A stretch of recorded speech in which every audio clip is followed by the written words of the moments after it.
Fala galera, começando mais um vídeo aqui no nosso canal. Tudo sobre a vinda do Vitor Pereira para o Flamengo. Tudo sobre as contratações de Rossi. Sobre Vidal e seu alto salário no Flamengo sem estar atuando.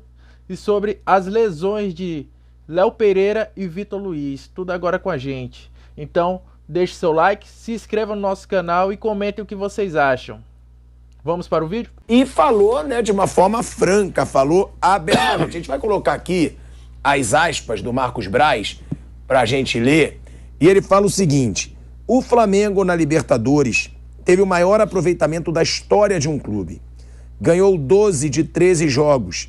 E o empate aconteceu em um impedimento de quase 1 metro, porque não tinha VAR.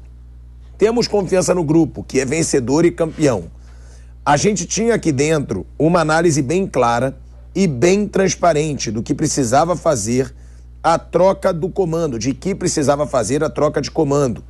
E assim foi feito. Pode ter tido um ponto fora da normalidade nesse sentido, né, os resultados. Mas você tem alguns itens na hora de analisar o que você busca no comando de uma equipe. E a gente entendeu que precisava ser trocado. Foi trocado. Em um segundo momento veio a situação do Vitor Pereira.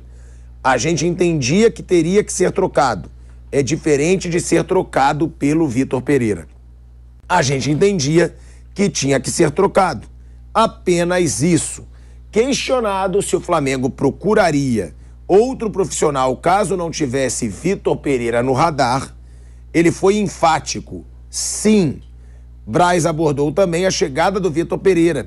O dirigente afirmou que o Flamengo já o conhecia antes mesmo da chegada ao Corinthians e por isso o contratou com bastante confiança no sucesso. Antes de falar da vinda, né, do Vitor Pereira, se bem que não, né, já vamos falar da vinda, que ele diz: a contratação do Vitor foi com convicção.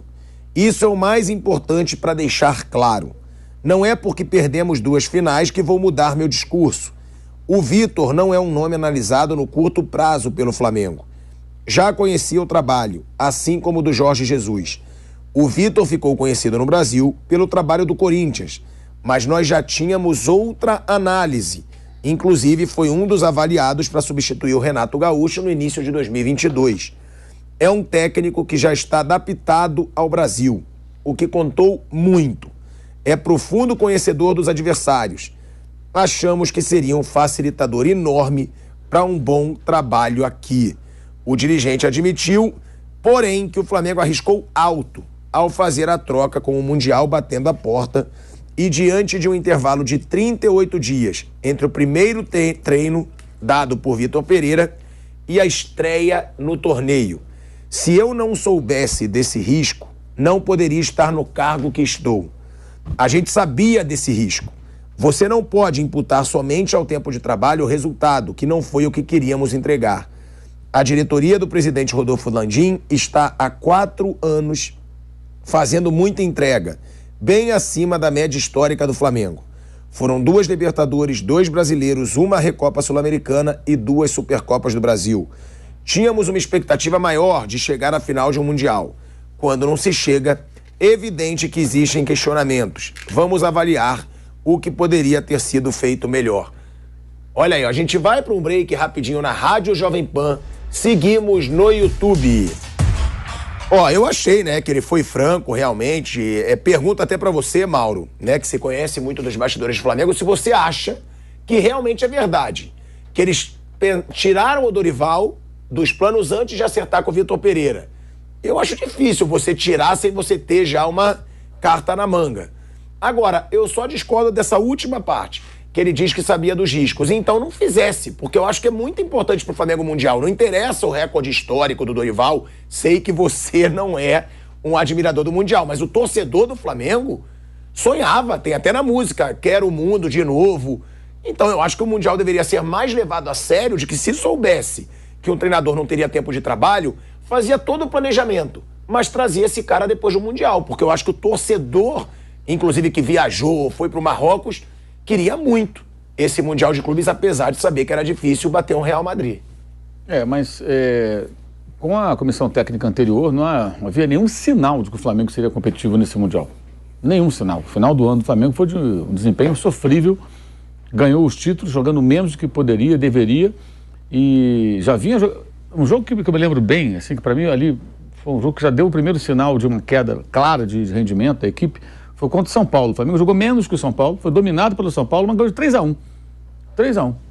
O São Paulo foi bem melhor que o Flamengo naquele jogo, no Morumbi. Aí depois que garantiu a classificação do Rio de Janeiro, porque tinha uma vantagem muito grande. E foram outros jogos ali que o Flamengo deixou a desejar. E depois do título da Libertadores foi um horror, né? Aquela derrota pro Corinthians, derrota pro Coritiba, quase perdeu pro Juventude, todo remendado, e perdeu pro Avaí, em casa da última rodada. Uma coisa bizonha. E o Dorival sempre minimizando ali, parecia, sei lá, até com um certo receio de criticar o desempenho da equipe. Não sei o que acontecia, mas enfim.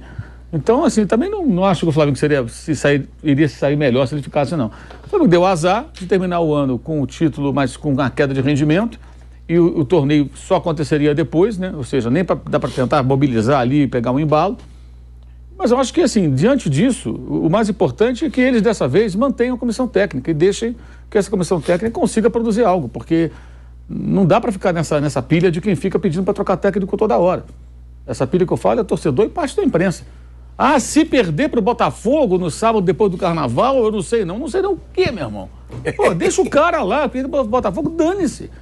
Esse negócio de campeonato carioca tem que ser usado como um laboratório. O Flamengo deveria assumir isso. Ó, esse campeonato aqui, a gente vai tentar ganhar, mas o mais importante é que ele ajuste o time, porque tem a Libertadores, a Copa do Brasil e o Brasileiro. E esses são os títulos que o Flamengo disputa para valer. E aí, se disputar e ganhar de novo a Libertadores, vai até para o Mundial de novo, porque vai acabar tendo esse torneio outra vez. Essa história vai ter 24 times, não vai rolar. A situação do goleiro Rossi, goleiro argentino contratado pelo Flamengo, assinou um pré-contrato, se apresenta ao Flamengo no meio da temporada, porque o Boca Juniors, clube que ele estava, não quis liberá-lo, não quis abrir negócio com o Flamengo, negociação, nada. Falou, não, ele vai ficar aqui até o fim do contrato, que é o meio desse ano. Mas ele acabou sendo emprestado, galera, para um clube da Arábia, o Al Nassr, da Arábia Saudita. 2 jogos que ele teve lá, e vou te falar, a situação dele lá não tá nada legal. Um preparador de goleiros, brasileiro, obviamente, que trabalha perto lá, que trabalha no mundo árabe, me procurou e falou, Vini, olha só, esse goleiro Rossi foi contratado mesmo pelo Flamengo? Eu falei, sim, é algo oficial já. Ele falou, Vini, o nível dele aqui é muito baixo. Ele se apresentou acima do peso, bem acima do peso, aspecto como se fosse um ex-atleta. Tá jogando mal, tá agarrando mal, foi contratado para ser titular. Já foi barrado, tá, no jogo. Botaram um jovem, o Al Nassr botou um jovem para ser titular, ou seja, o Rossi já virou reserva depois de 2 atuações ruins. E a situação do Rossi lá não tá nada bacana. E pelo que me falaram, esses brasileiros que estão lá acompanhando, que trabalham no mundo árabe, falam, Vini, olha só, se os árabes encherem o saco dele aqui, vão botar ele de lado, ele não vai jogar mais. Então, por que eu estou relatando isso? Porque chama a atenção o nível técnico do Rossi nesse momento no mundo árabe, que ele não está indo bem no futebol árabe, gente. Estamos falando de um futebol que é pouco competitivo. Ele foi contratado para substituir Ospina, beleza? Que está lesionado nesse momento, não está jogando, e agora foi para o banco. Ele viu um jovem goleiro lá tomar a vaga de titular dele. Me preocupa isso. Por que me preocupa? Quando ele chegar ao Flamengo, vai demorar para ele entrar em forma, vai demorar para ele pegar ritmo de jogo. E o Santos não está indo nada bem aqui como titular do Flamengo. Preocupante a situação do Rossi lá no mundo árabe. Agora, galera, o custo do Vidal no ano que o Flamengo tem. Não tem como eu apurar se o jogador atualmente está recebendo direito de imagem, se o jogador atualmente está recebendo luvas, não tem como. O que eu posso trazer para vocês é quanto ele ganha nesse momento CLT, carteira assinada. Isso eu posso trazer para vocês através de apuração junto a pessoas do Flamengo, obviamente.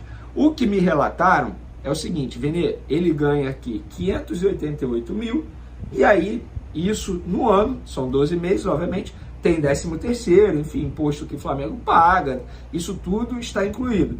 Então, vamos lá, o Flamengo gasta pelo menos no ano com o Vidal 7.600.000 reais. É muita grana, é um investimento muito alto para ter o Vidal, que está pouco rendendo. E o site UOL soltou aí nessa quinta-feira que o Vidal está fora dos planos, que o Flamengo pretende negociar o Vidal na Barca, estão tratando já como Barca. Galera, o que o Vidal fez recentemente, se oferecendo ao Colo-Colo, foi algo muito grave mesmo. A diretoria odiou, desculpa, o Vitor Pereira não gostou nem um pouco, desculpa novamente. Então foi uma atitude que eu acho que meio que sacramentou o fim do Vidal assim no Flamengo. Eu acho que ele não vai ter uma continuidade, ele não vai ter muitas oportunidades no time titular. Muito pelo contrário, antes mesmo desse episódio já não teria, porque o Vitor Pereira não é muito fã atualmente do futebol dele. E o Vidal, como eu estou trazendo para vocês aí, tem um custo muito alto ao Flamengo, custo bem alto para um jogador que é pouco utilizado. Lesões, o Flamengo informou o seguinte: o zagueiro Léo Pereira sofreu uma lesão no músculo posterior da coxa direita e iniciou o tratamento. O lateral Felipe Luiz sofreu uma lesão na faixa plantar do pé direito, iniciou o tratamento.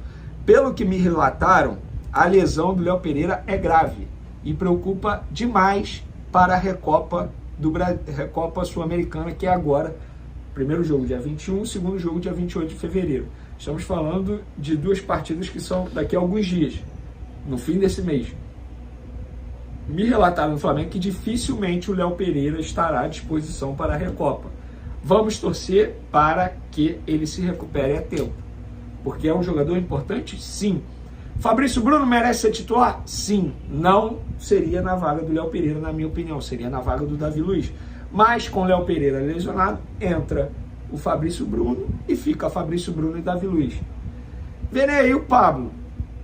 Está tendo poucas oportunidades. O Vitor Pereira é um treinador que gosta muito de intensidade. O Pablo até o momento não mostrou, não teve muitas oportunidades. Sobre o Felipe Luiz, essa lesão que ele sofreu na faixa plantar é algo já crônico que ele sofre com uma certa frequência desde quando ele chegou ao Flamengo. Me relataram no Flamengo o seguinte: Vene, é uma lesão que dói demais e por ser uma região pouco vascularizada é ruim de cicatrizar. Não tem como a gente dar nenhum tempo aqui de retorno no Felipe Luiz. Por falar em Felipe Luiz, eu acho que chegou o momento de começar a reavaliar o fim desse ciclo. O Felipe Luiz não vai jogar e o Flamengo precisa contratar o lateral esquerdo. Não dá para continuar na temporada apenas com Ayrton Lucas e Felipe Luiz. O Flamengo precisa contratar um lateral esquerdo. Último assunto aqui do vídeo para a gente finalizar: Vitor Pereira pretende fazer mudança drástica no time e o quarteto fantástico rubro-negro corre risco de acabar. Por quê? Porque o Vitor Pereira, ele é um treinador que ele vai começar a colocar o estilo de jogo dele no time do Flamengo. Nesse início, ele avisou na entrevista coletiva dele de apresentação: a casa está pronta, vou fazer poucos retoques, mas agora a reforma será geral. O Flamengo vai ter um estilo de jogo diferente. Como seria isso? O Vitor Pereira gosta de 2 atacantes rápidos pelas beiradas. Tanto é que o Flamengo está tentando a contratação do Ângelo dos Santos, que seria esse jogador. Vem aí o Marinho. Pelo visto, o Marinho não goza de tanto prestígio com o Vitor Pereira, porque tem poucas oportunidades. O outro jogador seria o Everton Cebolinha. Ele quer utilizar mais o Everton Cebolinha. Vem aí, então, quem pode sair do quarteto? Sinceramente, difícil eu, Veni Casagrande, falar isso agora. Mas Arrascaeta e Everton Ribeiro correm risco. Eu não vejo ele tirando Pedro nem o Gabigol. Seria um erro. Inclusive, Pedro e o Gabigol estão funcionando. O Gabigol, inclusive, na minha opinião, é o melhor jogador do Flamengo nesse início de temporada. E o Pedro está metendo gol a todo momento. Foi assim contra o Palmeiras, foi assim contra o Al-Hilal. Arrascaeta e Everton Ribeiro, ele já mostrou que, diferentemente de muita gente, ele não precisa ter os dois em campo. Tanto é que ele tirou os dois no jogo contra o Al-Hilal.